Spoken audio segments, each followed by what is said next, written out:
in this world of wonder. Circle where we all belong. Voice of 1,000 tribes. Tunza. Circle where we all belong. Where we all belong. Pulse of the human heart.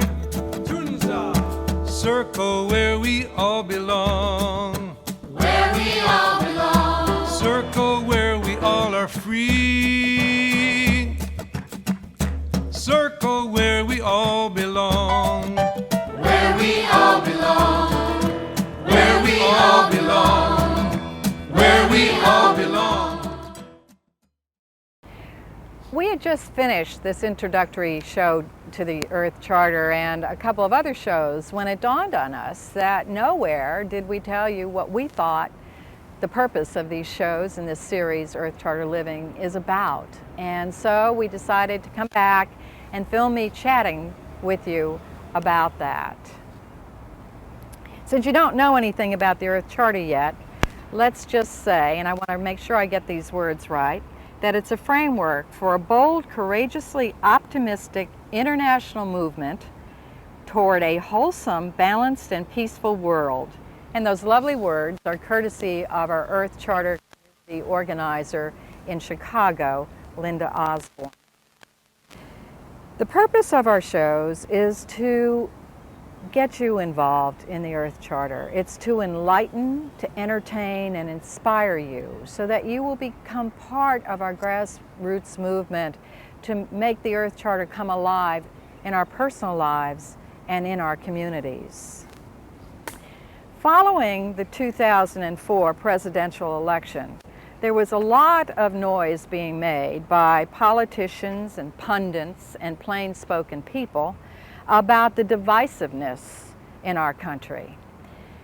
And if we allow that to be told and we start to believe that, this split mentality of us and them then prevents us from coming together as a unified whole to really address our existing and serious problems economically, socially, and culturally, and politically.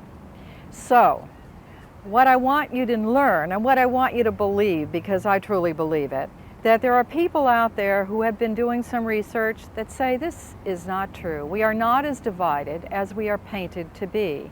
And one of them is a political scientist at Stanford University, Morris Fiorina. And he did a data analysis from elections, from the presidential elections from 1996.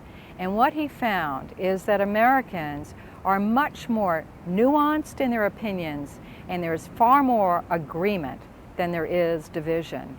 In addition, Paul Ray, an American sociologist who has studied Americans and their values for over 15 years, has found that 87% of all Americans believe that the planet is one living entity.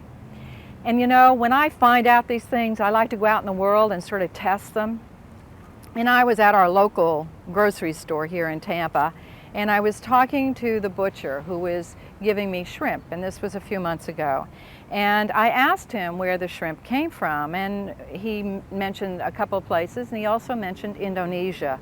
And it was right after the tsunami had struck and caused such devastation there. And I said to him, oh, what a horrible thing that was. And he said, yes, it was. And then he went into at least a 5-minute passionate story about the earth is a living being, and that what we are doing to destroy it is causing these things. And he believed that with all of his heart. And he said that if we were to cut down on our fossil fuels, and he went on and on about why we had to do this to protect this living entity that we're all part of. So I went back home and I write an article for a local magazine, and I said, you know, I'm going to write up that story. So I went back to the grocery store and I asked another butcher, what was the name of the first butcher, who by the name is called Abe, and the one I was talking to was Rick. And I said, I'm going to write this article and this is what I'm going to write about. And he said, Oh, it is so true that the planet, we have been alive for billions and billions of years. He said the plates shift, and he went on and on.